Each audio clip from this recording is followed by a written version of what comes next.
Hey team, welcome to another episode of G Mentions TV. This is me, G. As you see, today's topic is decisions. How do we make them? How do we begin to peel back that onion to get to the answer that we need? I will say this episode will be kind of lengthy.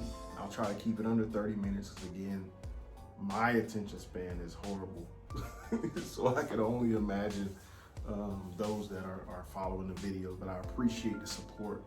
Subscribe, like, and share the videos I'm not saying share it on your Facebook site or anything like that. You can just share it through text message to someone you think that may need to hear it. I'm hearing a lot of good stories about the videos that are helping others out, and I appreciate that feedback. So as we jump in, making a decision is not easy, right? It's not easy at all. It's very challenging. It can be very intimidating. However, it's very important to make decisions and sound decisions. And we're going to kind of walk through this. Again, I have a lot of notes on this, so I'm trying to be as fast but effective at the same time. Okay. So first thing you want to do is, when making a decision, you want to evaluate the outcome of all parties involved, right? When making a decision, okay, who is this decision going to affect? Okay. And then that's the level of energy that you should devote to that decision-making process. Is the decision only going to affect me? If the decision's only going to affect me, well, yeah, probably, might be a little bit more particular if the decision is only going to affect me, because again, I'm the captain of my ship. I try to get what I want. I try to do what I want to do. However, if you have a decision that's going to affect your loved one, your husband, wife, or your kids, you may want to consider them and what they may think of that decision, right? Yes, you can invite them to the decision-making process. However, if you know you have to make that decision, it's up to you to determine if you want to bring them into the conversation, or you know them well enough to make the decision on their behalf, or to consider their thought process. Okay, so some decisions, not all, you have to make a pros and cons list. Okay, what is the thing that will benefit this decision versus what is the thing that will not benefit this decision? Of course, if you got more cons and pros, you got more consequences, then positivity behind making that decision. You might not want to go that route. You might want to go to plan B or plan C. But again, that's just one way to decipher. Another way is, kind of mentioned it already, but groupthink. A lot of times at work or whatnot, I have to change. Things have to change, right? And it's easy to kind of regurgitate that change and process those changes in your head and execute a change. Hey, this is how we're going to do this. However, but if it's going to affect a group, right? A group of people, whether it's church members or work or family, whatever, the way to get the buy-in for those people, from those different groups, is to have the conversation. Because once you have that conversation, it's easier for them to accept it, and you're going to get more of a good product out of that group. If you look at, a lot of times in a work situation, you get the, why are we doing it like this? Well, if you have that group think, and then they know that the other ways have already been sought out and it was not the best way of doing things, you may get a better product out of those people. Or you have a spouse and you're trying to, you got a goal in your mind. You want to save for this, and you want to do this, you want to do that. But if that spouse doesn't know, again, she's not going to have, or he's not going to have that buy-in and be a stakeholder in that thought process. So some decisions have to be You have to incorporate a group, whatever group that may be affected by it. Then of course, you know, if you're a person of faith, you have to pray, pray to, you know, pray to God or pray to whoever you believe in, and also you may have to meditate. You know, if you're not really into that, you know, you may just need to meditate, just have quiet time and really process the situation and come up with a good to help you reach that end point of that decision. Okay. And I just kind of mentioned it. We talked about meditation, kind of goes with devoting that time. So when you devote that time and when you devote a set time, you really process things. Some things have to be made on the spot, right? Being a firefighter, I have to react on the spot. Some decisions have to be made on the fly. Okay. And it's okay if that's the situation. However, if you have time, right? I know back in the old, I say in the old days when I was growing up, you know, you would ask your parents, hey, can I do this? Hey, can I go over to this party this weekend? You know, they'll say, well, I gotta sleep on it, right? So again, that's giving due time to make a decision, okay? So after that set time or that time that you have reserved for that decision-making process, after it's met, you gotta go. So you set the time, you make the decision, and you go with it, okay? And I call this the point of no return, because so what happens is, if we make a decision and then we regret, or we kind of want to rewind, right? Oh, let's, like back in the day we used to play basketball, we used to call it do-over. Do-over, you know? Once you make that decision, it's the point of no return, unless it's just something that you just completely didn't consider, right? Because what happens with revisiting decisions you already made, you're wasting time. Y'all hear me talking about time all the time. Time is very precious what you do with your time. So again, depending on how much time you devoted to a decision making process, if you have to revisit that, then guess what? You're occupying more time, and then you have to weigh, will the outcome be any different or better if I devote more time to it? Or, hey, I made a decision, I'm gonna go with it, okay? The other scary part about revisiting things that you have to make decision that you've already made a decision on is occupying space for decisions that need to be made like right then and there, like, because now you have to put that on pause and you have to go back to yesterday or whatever, right, when you made that decision. And then again, it's occupying more space and time. And I know that might sound crazy, but just think about it like that, right? So once you make a decision, for example, what color we gonna paint the walls, right? Pick a color, right? Once you make that decision, just go with it. Because I'm thinking about it. Okay, because then again, you've already voted some time to it. What's the value added? You go with yellow or red or whatever, right? Pick a color, move on, right? It's not buying a car, it's not buying a house, right? So make sure that you're making decisions and you're moving forward with those decisions. Talked about some decisions are best being made in the thick of things and some are not. I talked about the fireground scene, right? Like, so if you're on the fireground scene, you kind of got to make those decisions. Hey, where to place the ladder? Hey, where to pull the hose? What, do I break this glass? All that kind of stuff. You have to make those decisions on the spot. However, some emotional decisions, whether you're in an argument or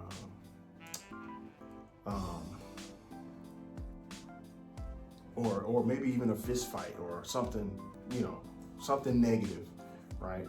You may regret some of the end time decisions because they're all emotionally driven, right? You meet somebody in the club one night, right? First night, oh, I love you, I can marry you, right? No, That's all your emotions playing with you. You really have to give a little bit more thought to certain things. And again, I think we talked about it in a previous video about how one thought or one negative thought or one bad decision, right, can affect a lifetime, right? So it's very important that you do your due diligence to make the correct decision, and you know when you can make a good decision in the heat of the moment and when you cannot make a good decision in the heat of the moment. And it's okay to step back. You know, if you're in an argument with your spouse, and you know you're at the point where you're just gonna you're gonna snap emotionally, you may just have to walk away, right? Reset, reset, reapproach tomorrow, reapproach later on in the evening, but you may have to reset. So some decisions are made in the thick of things, some are not. Okay. Don't be intimidated by making decisions. It reminds me of my boss. He says, he always tells me, G, one thing about it is you're gonna make a decision. It may not be the best one, but you will make a decision, okay? Because a lot of times people are so timid on making decisions and just moving on. We spend a lot of time and a lot of energy and a lot of effort on things that, hey, this is what we're gonna do, let's try it out and let's just do it. Or we're gonna have a meeting and have weekly meetings on this or whatever, and then no one's making a decision, just having conversation about it. So there has to come a time where, hey, we're gonna make this decision and we're gonna move on. So don't be intimidated by don't be intimidated by the decisions. However, if you have to make a hard decision or a big decision, especially in a workspace or something like that, just make sure that you can back it up, right? Make sure you can justify that decision. Whether it's, hey, we did this because this was the best thing to do for this, or I didn't have this resource, so we had to do this and we did it. And if anybody is in trouble, I'm gonna get in trouble, right? I'm not gonna say, well, I told him that we shouldn't do that. No, if I made the decision to do it, we're gonna do it, and I'm gonna take the heat if it folds, okay? So, decisions must not be non-biased, and they must be practical, okay? We kind of talked about relationship stuff, but I love him, I love her, right? So, and again, I know through my experience, when you're in a relationship at certain stages, you know, when I was in high school, you know, my high school sweetheart, you know, oh, I love her, and you know, this and that, and of course I laugh now because no, that was not practical. Like that was not. It was an emotional thought, right? It didn't last long, but it was just, you know, a lot of emotions behind it.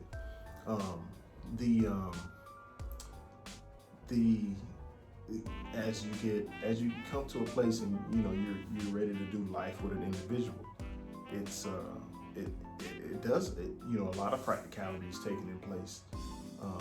I was dating someone, and at the time I found myself making these emotional decisions, trying to make things happen that was not practical at all. Like, you know, this person had more kids than me, right? I could barely afford child support on my own child, you know, and now I'm taking on this big baggage, and I'm like, hold on, G, let's be practical. Yes, you know, the emotions were there. However, I had to be practical because I knew that there's no way I can support this. There's no way I can do this. I can't, you know, take on somebody with more kids than me. That's not bringing in an income. So again, certain decisions you have to say, hey, this is not practical, you know. Yeah, and I know it's a lot of different beliefs, and you know, some people are or I keep mentioning the emotional, but it may be a spiritual drive too. But however, whatever drive it is, whatever's driving you, just make sure that you're making that decision when you're praying and meditating on it. However, it has to remain practical. Okay, it has to remain practical. It's very important. And then also the decision has to, if you're part of that decision, it has to be in the best interest of you, right? Again, you're the captain of your ship. You're in the decision-making process. When you make the decision, you have to keep yourself in mind. Because again, if you don't, it doesn't, you're your biggest fan. So it's not to say that everyone is going to trample over you. However, you have to be mindful that, hey, if I don't take care of myself and I have the opportunity to take care of myself in a decision, then I need to take care of myself. I give you an example. We a lot of times, I eat. I'll eat whatever. I don't care. Just tell me where you want to go eat, whatever restaurant, fast food, whatever. And I used to just, go with my wife, whatever. The kids wanted McDonald's, whatever. Everybody was getting McDonald's, right? But especially I take advantage of the malls, food courts. so if they go that way, then I'm going to get Japanese or whatever. Again, it's a decision I don't have to be a part of. I can make my own decision. Hey, I want this food. I want to go get that food. I know that might sound crazy, but it's small. But it may may help somebody. But you have to keep yourself in the decision-making process at the top. Okay.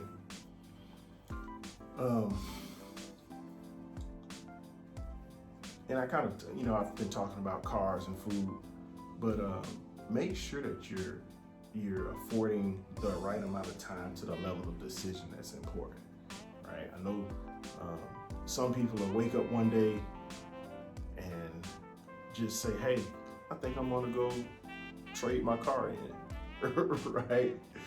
Like, just like that, just come home with a new car the next day, versus, spending an hour on finding out where you want to eat. Like, you see what I mean? Like, you're devoting a lot of time making a decision on something that it may matter at that moment, right? Where you want to eat or what you want to eat. Hey, go here, go there. No, I want this, I want that. But really, again, if you outweigh those decisions, how long does food stay in the body before it comes out? I don't know. I'm not a doctor, but again, that's how long that decision is worth, right? It goes in, it's gonna come out. So how much time we're really gonna spend on this? However, if you randomly wake up one day and you want a new car, guess what? Now you're gonna have to live with that decision for about 5 years or 6 years or however that loan is, right? So again, and I've been on both sides of it. I have, I remember one time I broke down on the road going to get Enaya in Kansas City. And that's when I had my Escalade.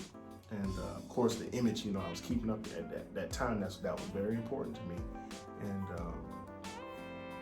Escalade broke down on the road. Of course I'm broke, I just got enough gas money to get up there. I don't have any repair bill money, none of that. I'm paying child support, I'm doing this and I'm doing that. And I was frustrated, I was hot, First thing I said, well, I'm trading it in. I'm trading it in. I don't care what they're gonna give me for it, what upside down, whatever. I'm getting rid of it, right? So again, I left the house that morning. I'm going to get my daughter. No thought about getting a new car. Get up there, get a new car, right? Woke up the next day, calling the dealership back. Hey, can I please, I made a mistake. I need to return it. And I know, I'm pretty sure it was some kind of return thing, but of course, he's, oh, sorry, sir.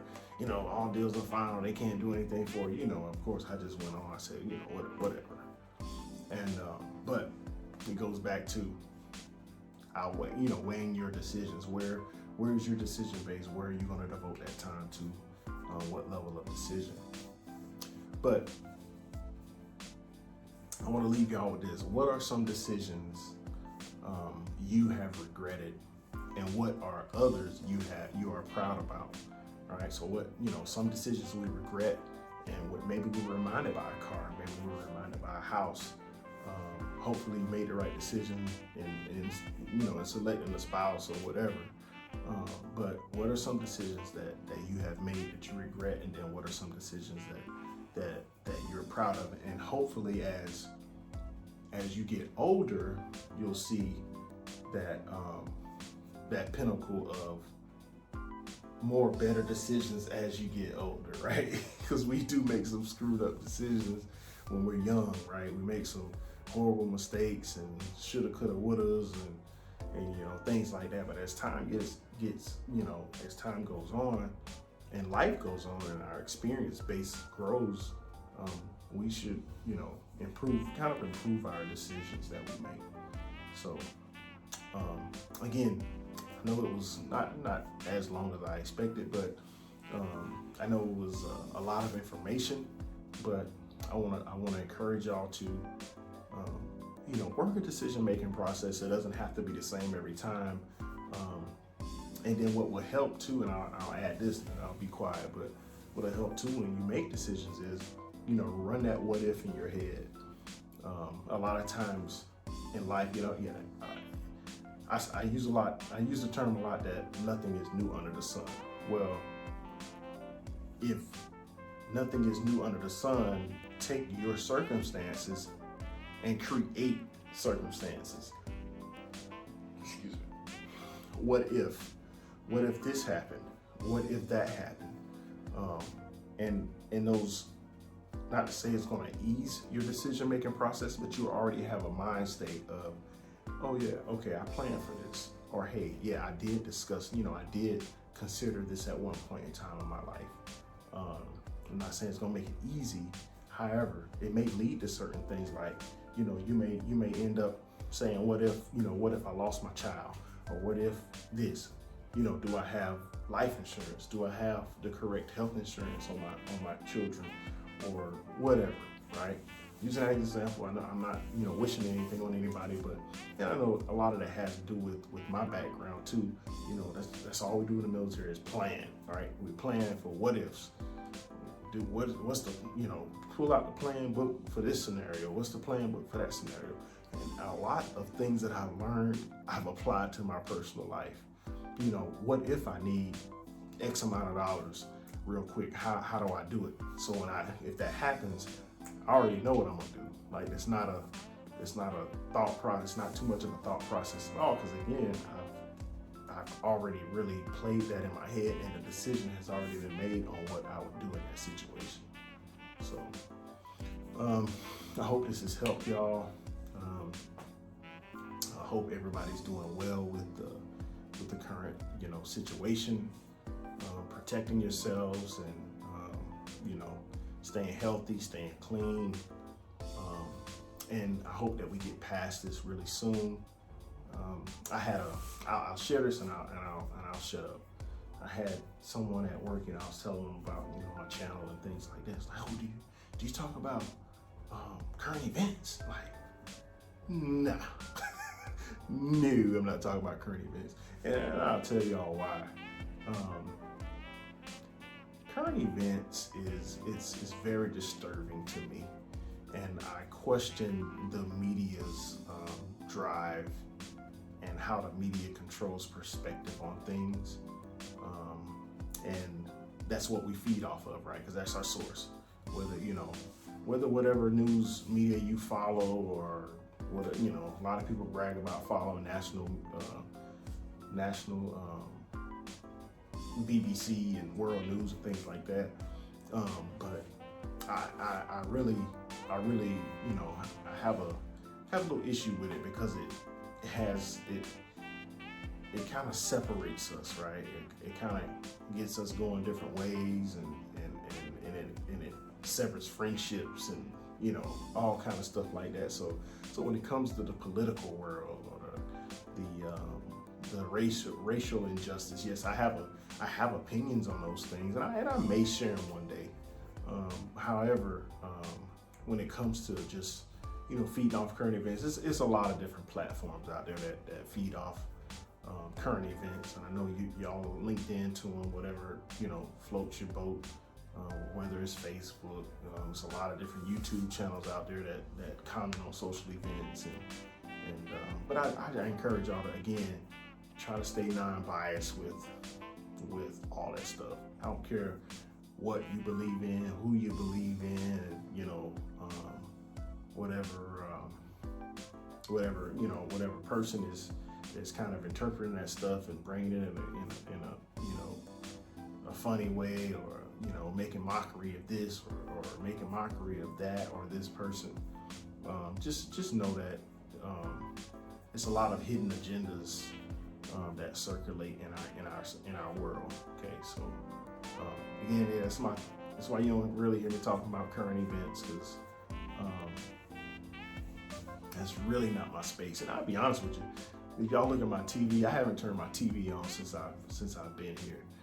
I got like 70 different YouTube subscriptions that I do follow. However, like far as following the news and all that, I'm gonna do a case on Little World, Big World. Y'all see that too. So, but yeah, so that's my little piece on why y'all won't hear me talk about any current events or anything like that. So, if you have any questions, any concerns, any comments, please hit me up on my different social platforms or email platforms, or on the YouTube channel platform. So again, I encourage y'all to like, share, and subscribe to the channel. Share with your friends, because again, my intention is not really, I hope I meet y'all. Of course I'll meet y'all, but I want to get to y'all's friends, and I want to get to their friends and their friends and their friends. I do have some ads running on YouTube and Facebook for the channel, and I encourage y'all to just subscribe and just follow me. The intent of all of this is I'm going to open up and share some things, and the intent is to help others and to motivate others that may be dealing with the same thing, or know someone that's dealing with something. But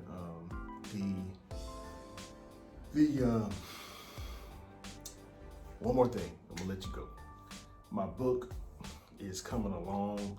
I got my first edit done this week, so I'm working with the editor. We're going back and forth.